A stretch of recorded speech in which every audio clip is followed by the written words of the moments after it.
నేను మర్చిపోయింది. మరి చిరంజీవి గారికి అంత ఫ్యాన్‌వి ఇండస్ట్రీలోకి వచ్చావు.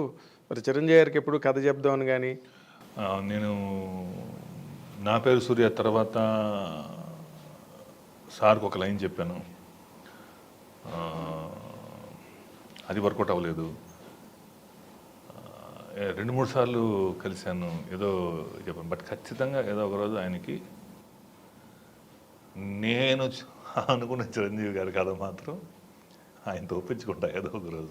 అంటే నువ్వు అనుకున్న చిరంజీవి గారు అంటే ఒకటి ఉంది, నేను అనుకున్న ఆయన ఇలా చూద్దామని ఒకటి ఉంటుంది కదా. ఓకే, ప్రతి ఒక్క ఫ్యాన్కి ఒక ఇది ఉంటుంది కదా. 100% అలా నాకంటూ ఒక కోరిక ఉంది. అలా చేస్తే నాలాంటి చాలామంది ఫ్యాన్స్ కూడా ఎంజాయ్ చేస్తారు అని.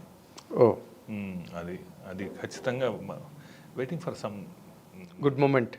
వీటన్నిటికి కూడా ఏంటంటే నేను కొంచెం నువ్వు పుంజుకోవాలి, నువ్వు పుంజుకోవాలి, నువ్వు నిలదొక్కుకోవాలి వాటి కోసం. మీరు ఎందుకంటే ఆయనకి ఇప్పుడు ఇప్పుడు ప్రెసెంట్ అయితే చెప్పాలంటే ఆయన అంత కొత్త జనరేషన్ డైరెక్టర్స్. ఆయన ఆయన పాత జనరేషన్ కాదు. ఆయన 2-3 సార్లు కలిసినప్పుడు కూడా చూస్తా కదా, ఇలా కలిసిపోతారు. అసలు ఆ గ్యాప్ని మనం అనుకుంటున్నాం అంతే. మనం ఖైదీ చిరంజీవి గారిని గుర్తుపెట్టుకుంటున్నాం, కానీ difference of Khaidi number 150 Chiranjeevi గారు కూడా ఉన్నారు. ఆ రెండుటికి ఆ రెండు టైటిల్సే డిఫరెన్స్ తప్ప ఆయన అదే. అయ్యో ఇప్పటికీ ఆయన ఇది అనుకోవటం నాకైతే ఆ డిఫరెన్స్ ఏం కనపడదు. సో మొత్తం ఇండస్ట్రీ అంతా నీ హిట్ కోసం వెయిట్ చేస్తుంది.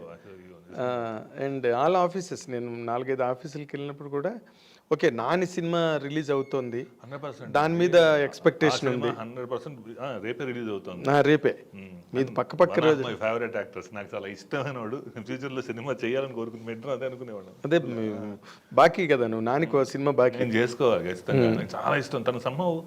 తనతో నాకు పరిచయం లేకుండా కూడా నేను నా పనులు చేసుకుంటూ తన సినిమాలు చూసి విపరీతంగా అట్రాక్ట్ అయిపోయేవాడిని. తన నంబర్లు కనుక్కొని మెసేజ్ పెట్టేవాడిని నేను. నాకు తనంటే ఐ లవ్ హిమ్ అలాట్. అదే చాలా ఇష్టం తను. నాకు తను పర్ఫామ్ చేసే స్టైలు, తను క్యారీ చేసే విధానం చాలా ఇష్టం. అదే జయసుధ్ గారి లాగా సహజ నటి అంటారు, ఈయన సహజ నటుడు, న్యాచురల్ స్టార్.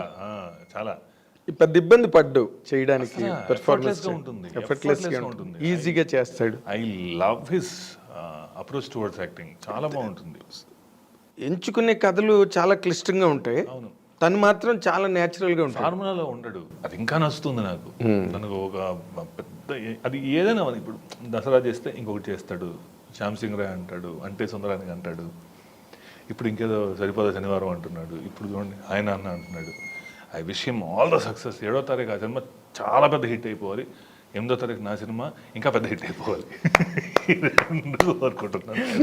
సో నువ్వు రేపు 8వ తారీఖున మీ హీరో సినిమా రేపు హిట్, నీ సినిమా మా హీరో సినిమా, అదే అది ఏకంగా నీ సినిమా హీరో, ఏకంగా నీ సినిమా హీరో, మీ ఇద్దరు కాంబినేషన్ అది హిట్ అయిపోయి ఇంక నెక్స్ట్ నువ్వు చిరంజీవి గారికి కథ చెప్పడం అంటే అసలు గురుగారు ఎప్పుడు పిలిస్తే అప్పుడు దూకేస్తా. రియల్లీ ఇండస్ట్రీ కోరుకునేది కూడా అదే. ఇప్పుడు మీ ఎనర్జీ మీది కాదు, ఇండస్ట్రీది.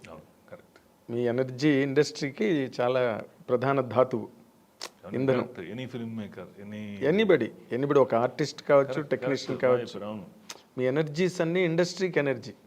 సో ఆ ఎనర్జీ నువ్వు సంపాదించుకున్న రోజున ఇమీడియట్గా చిరంజీవి గారి సినిమా జరగడం ఆబ్వియస్గా ఆ పెద్ద కళలు తీరాలి అని కొన్ని ఉంటాయి కదా, అలాంటివన్నీ చేయాలనుకోవడానికి ఈ సక్సెస్ చాలా అవసరం.